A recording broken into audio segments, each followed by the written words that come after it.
تو اس انداز سے خراج عقیدت پیش کرتے ہیں، واہ کیا مرتبہ اے غوث ہے بالا تیرا، اونچے اونچوں کے سروں سے قدم آلا تیرا۔ حضرات ایک ایک شعر اس میں کوئی نہ کوئی تاریخی واقعہ یا حضور غوث پاک کی فضائل و مناقب سے متعلق حضور غوث پاک کی زندگی کا کوئی نہ کوئی اثرات اہم واقعہ یا حضور غوث پاک کی زندگی کی کوئی نہ کوئی کرامت سجیدی سرکار اعلیٰ حضرت کے اشعار کے اندر چھپی ہوئی ہے یا ظاہراً بھی موجود ہے۔ واہ کیا مرتبہ اے غوث ہے بالا تیرا، اونچے اونچوں کے سروں سے قدم آلا تیرا، اور مرتبہ کوئی کیا جانے کہ ہے کیسا تیرا، اولیاء ملتے ہیں آنکھیں وہ ہے تلوہ تیرا، اولیاء ملتے ہیں آنکھیں وہ ہے تلوہ تیرا، اور کیا دبے جس پہ حمایت کا ہو پنجہ تیرا، شیر کو خطرے میں لاتا نہیں پیتا تیرا، سارے اقتابی جہاں کرتے ہیں کعبے کا طواف، کعبہ کرتا ہے طواف درے والا تیرا، تجھ سے در در سے سگ سگ سے ہے مجھ کو نسبت، میری گردن میں بھی ہے دور کا ڈورا تیرا، اور اس نشانی کے جو سگ ہے نہیں مارے جاتے، حشر تک میرے گلے میں رہے پٹا تیرا۔ اور حضرات سجدی سرکار اعلیٰ حضرت ایک نعت میں مقطع میں منقبت کا شعر لے کر کے آتے ہیں، اور آپ بارگاہ غوث پاک میں اس انداز سے خراج عقیدت پیش کرتے ہیں، تیری سرکار میں لاتا ہے رضا اس کو شفیع، جو میرا غوث ہے اور لاڈلا بیٹا تیرا۔ اللہ کی قسم اگر غوث پاک کی فضیلتیں بیان کی جائیں تو رات ختم ہو جائے گی، غوث پاک کی فضیلتیں بیان نہ ہو سکیں گی۔ اگر حضرات غوث پاک کی عظمت پر گفتگو ہونے لگے تو کم علم بھی اگر واقعاتی طور پر بھی گفتگو کریں تو کئی کئی گھنٹے حضرات حضور غوث پاک کی عظمتوں پر گفتگو کر سکتے ہیں۔ غوث کی زندگی کے کس پہلو کو تمہارے سامنے اجاگر کیا جائے، حضور غوث پاک کا بچپن بھی لاجواب ہے، حضور غوث پاک کی نوجوانی بھی لاجواب ہے، حضور غوث پاک کی جوانی بھی لاجواب ہے، حضور غوث پاک کی حیات ظاہری کے آخری ایام بھی لاجواب ہے، ان کی زندگی کا مجاہدہ دیکھو تو لاجواب ہے، ان کی زندگی میں تحصیل علم کا شوق دیکھو تو حضرات وہ بھی لاجواب ہے، ان کی زندگی میں عبادت و ریاضت دیکھو تو اللہ کی قسم وہ بھی لاجواب ہے، اگر حصول علم کے لیے سفر دیکھو تو وہ بھی لاجواب ہے، اور بغداد شریف میں حضرات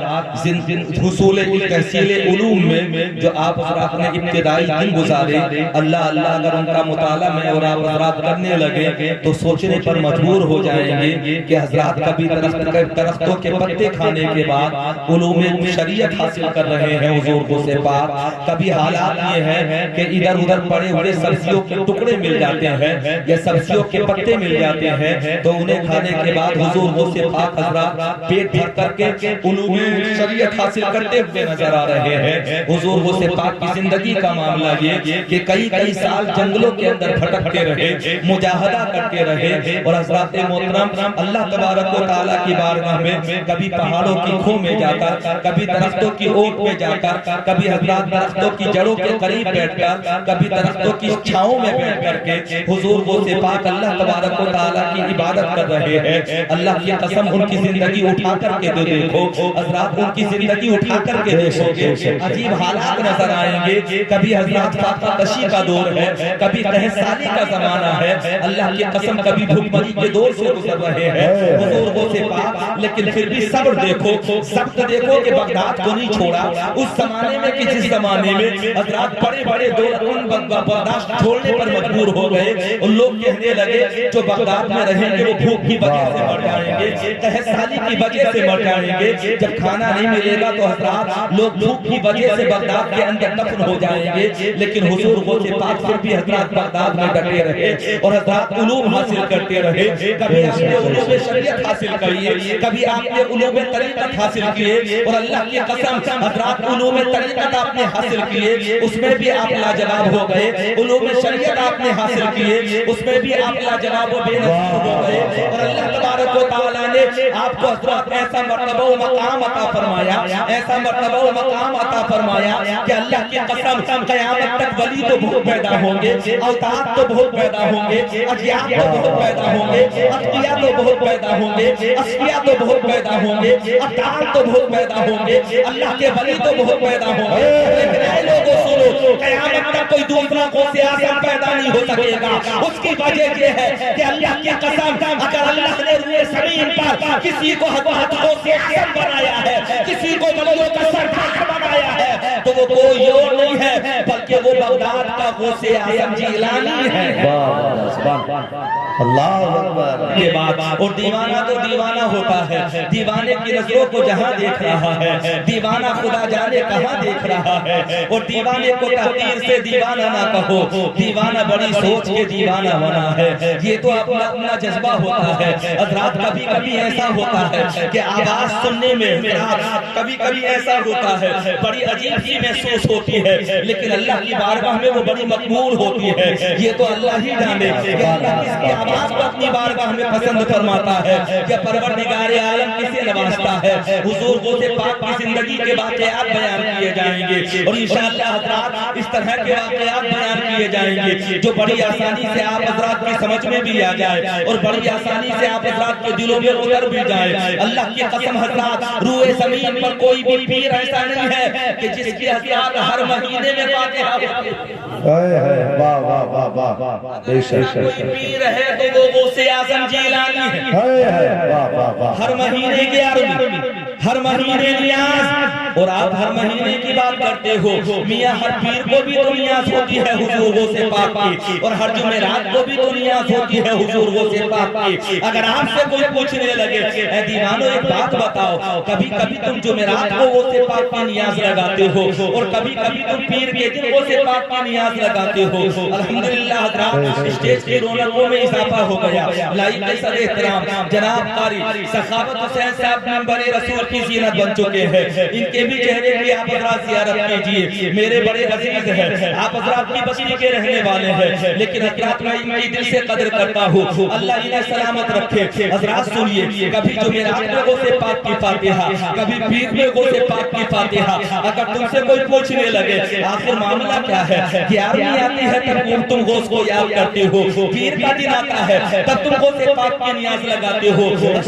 جمعرات کا دن آتا ہے تب تم غوث پاک کی نیاز لگاتے ہو، آخر وجہ کیا ہے، غوث پاک سے تمہیں فائدہ کیا پہنچتا ہے؟ تو دور حاضر کے حضرات ایک اہم شخصیت اور حضرات روحانی علاج کے بڑے بہترین معالج کے تعلق سے میں تمہیں بتاؤں، وہ ایک دن برجستہ فرما رہے تھے، اے لوگوں سنو، اگر تمہارے گھر کے اندر کوئی حضرات سرکش جن موجود ہو اور جنات تمہارے گھر والوں کو پریشان کر رہے ہو، تو 7 دن تک جب جمعرات کے دن تمہیں موقع ملے تو گھر کے چاروں کونوں پر کھڑے ہو کر کے یہ کہہ دینا کہ اے سرکش جن ہمیں پریشان مت کر، اگر تو ہمیں پریشان کرے گا تو تیری شکایت ہم غوث پاک سے کر دیں گے۔ اللہ کی قسم جب میں نے یہ کہتے ہوئے سنا تو مجھے پتا چل گیا غوث پاک کی حکومت جنات پر کل بھی تھی آج بھی ہے، باقی رہے گی۔ اللہ کی قسم اللہ نے غوث پاک کو صاحب تصرف بھی بنایا ہے، صاحب اختیار بھی بنایا ہے، اور اللہ پاک نے غوث پاک کو اطلاع صاحب کرامت بھی بنایا ہے۔ سبحان اللہ، نعرہ تکبیر، حضرت سعید قبلہ،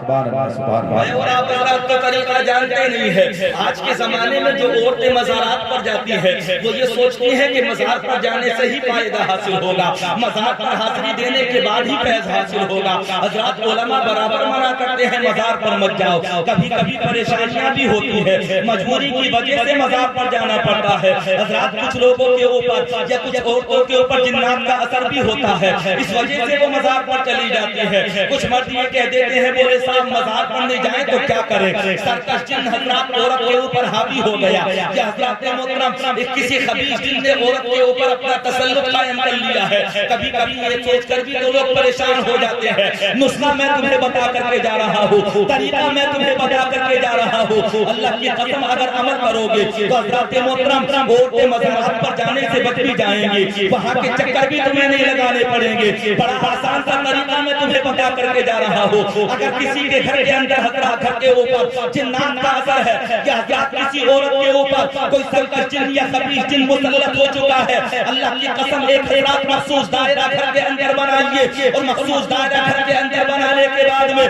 گھر کے اندر حضرات حضور غوث پاک کی چراغی کیجئے، اللہ کی قسم اتنا فائدہ تمہاری عورتوں کو مزارات پر جانے سے نہیں ملے گا جتنا فائدہ حضرات گھر کے اندر غوث پاک کا چراغ جلانے کے بعد ملے گا۔ حضرات اور مزارات پر ویسے بھی عورتوں کا جانا منع، قبرستان کے اندر ویسے بھی عورتوں کا جانا منع، تو کام تو کرو کہ شریعت کے حدود بھی پامال نہ ہو اور فائدہ بھی تمہیں حاصل ہو۔ اور واقعی فائدہ حاصل کرنا چاہتے ہو تو گھر کے اندر غوث پاک کے نام کی چراغی کرو، غوث پاک کے فیوز و برکات سے مالا مال ہو جاؤ۔ سبحان اللہ سبحان اللہ سبحان اللہ، واہ واہ واہ۔ بڑا ضروری ہے ان چیزوں کی طرف توجہ دو۔ لوگ تانا دیتے ہیں اہل سنت کی عورتیں مزارات پر جاتی ہیں، لوگ تانا دیتے ہیں اہل سنت و جماعت کے حضرات محترم ماننے والے لوگ جو ہوتے ہیں ان کی عورتیں قبرستان کے اندر جاتی ہیں، اس میں کوئی شک نہیں۔ ہمارے علماء نے قبرستان میں جانے کے لیے بھی عورتوں کو منع فرمایا، حضرات مزارات پر جانے کے لیے بھی تو عورتوں کو منع کیا گیا ہے۔ اگر عمل ہم ہی نہیں کریں گے تو کون کرے گا؟ حضرات محترم اس بات کو اگر ہم ہی نہیں مانیں گے تو کون مانے گا؟ ہم ہی تو اہل سنت و جماعت ہے، حدود شریعت ہمارے لیے ہے، قوانین شریعت ہمارے لیے ہے، احکام شریعت ہمارے لیے ہے، مصطفیٰ کے دین کے مسائل ہمارے لیے ہے۔ اگر ہم اس پر عمل نہیں کریں گے تو کون کرے گا؟ آج بھی آگے بڑھ کر کے کہہ دو کہ ہم اس غوث پاک کے ماننے والے ہیں۔ اللہ کی قسم جنہوں نے اپنی حیات ظاہری میں حضرات احکام شریعت کو ٹوٹنے نہیں دیا، تو پھر جب ہم غوث پاک کے غلام ہیں ہم بھی دنیا والوں کو یہ بتا دیں کہ جب ہم غوث پاک کے غلام ہیں تو انشاءاللہ ہم بھی احکام شریعت پر عمل کریں گے، بے شک انشاءاللہ۔ کسی نے پوچھا تھا حضور غوث پاک سے کہ اللہ نے آپ کو اتنا بڑا مرتبہ عطا کیا، اس کی وجہ کیا ہے؟ توجہ سے سننا، پیچھے والے کہیں مسکرا کر کے سبحان اللہ۔ سمجھ میں آ رہا؟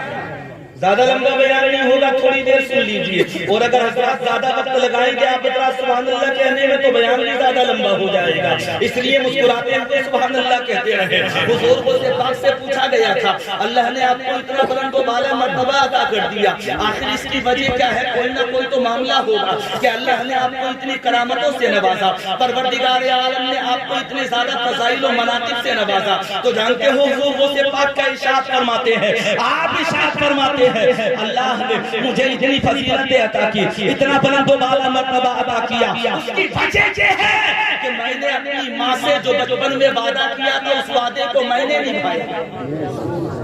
بے شک بے شک۔ اس وعدے کو میں نے نبھایا۔ پوچھا گیا کون سا وعدہ؟ عبد القادر کہتے ہیں میری ماں نے وعدہ کیا تھا بیٹا زندگی میں کبھی جھوٹ مت بولنا،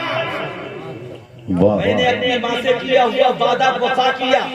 اور میں نے اپنی زندگی میں کبھی کوئی جھوٹ نہیں بولا، اور جھوٹ نہ بولنے کی وجہ سے اللہ نے مجھے یہ مرتبہ و مقام عطا کیا۔ اسی سے اندازہ لگا لیں کہ جھوٹ بے برکتی کا سبب ہوتا ہے، جھوٹ انسان کو ذلیل و رسوا کر دیتا ہے، جھوٹ حضرات جنتی انسان کو جہنم تک لے کر کے چلا جاتا ہے، جھوٹ کی وجہ سے انسان کی زندگی تباہ و برباد ہو جاتی ہے، جھوٹ وہ ہوتا ہے جس کی وجہ سے حضرات کبھی کبھی ایمان جانے کا خطرہ بھی لاحق ہو جاتا ہے، جھوٹ وہ ہوتا ہے کہ جھوٹے کے اوپر اللہ کی لعنتیں ہوتی ہیں۔ یہیں سے اندازہ لگا لو، ہم آگے بڑھ کر کے کہتے ہیں کہ غوث کا دامن نہیں چھوڑیں گے، عبد القادر کا دامن نہیں چھوڑیں گے، غوث پاک کا دامن نہیں چھوڑیں گے۔ ارے اللہ کے بندو سنو تو صحیح، عبد القادر کہتے ہیں اللہ نے مجھے جو اتنا بلند و بالا مرتبہ و مقام عطا کیا ہے اس کی وجہ یہ ہے، عبد القادر کہتے ہیں میں نے اپنی ماں سے جو وعدہ کیا تھا میں نے اس وعدے کو ہمیشہ نبھایا، میں نے اس وعدے کو ہمیشہ پورا کیا، میں نے اپنی زندگی میں کبھی جھوٹ نہیں بولا۔ آپ بھی وعدہ کیجئے، آپ بھی عزم کیجئے، آپ بھی آج ہی ارادہ کر کے جائیے کہ ہم غوث پاک کے غلام ہیں تو انشاءاللہ زندگی میں کبھی جھوٹ نہیں بولیں گے. اگر جھوٹ نہ بولنے کا آپ نے عہد کر لیا تو میرا یقین یہ کہتا ہے کہ تمہارا جینا بھی کامیاب ہے اور تمہارا مرنا بھی کامیاب ہے. اور کیسے وقت میں آپ نے جھوٹ نہیں بولا. آپ حضرات نے واقعات کو سنے ہوں گے اور بارہا سنے ہوں گے, لیکن میں تمہیں بتا بھی تو دوں حضرات, جھوٹ نہ بولنے کا فائدہ کیا ہوتا ہے یہ تو میں بھی جانتا ہوں. آپ بھی جانتے ہیں کہ حضور غوث پاک پیدائشی ولی ہے. ماں کے پیٹ میں تھے آپ تب بھی ولی تھے. اللہ کی قسم آپ کے پیدا ہونے سے پہلے اولیاء بشارتیں دیتے رہے, تابعین بشارتیں دیتے رہے, کبھی تابعین بشارتیں دیتے رہے, اللہ کے نیک بندے بشارتیں دیتے رہے, بڑے بڑے محدثین بشارتیں دیتے رہے, بڑے بڑے علماء کہتے رہے آنے والے زمانے میں ایک بندہ پیدا ہوگا. حضرات اللہ کا ایسا بندہ پیدا ہوگا جس کا نام عبد القادر ہوگا. اللہ نے جسے تمام ولیوں کا سردار بنایا ہے. پہلے بیان کر دیے گئے, پیدا بعد میں ہوئے. کرامتیں پہلے بیان کر دی گئی, پیدا بعد میں ہوئے. عظمتیں پہلے بیان کر دی گئی, پیدا بعد میں ہوئے. بشارتیں پہلے دے دی گئی, پیدا بعد میں ہوئے. اللہ نے شہرہ پہلے ہی پوری دنیا میں پیدا بعد میں ہوئے اور مقبول دنیا میں پہلے ہی ہو گئے. جی سر بان حضور غوث پاک ہے.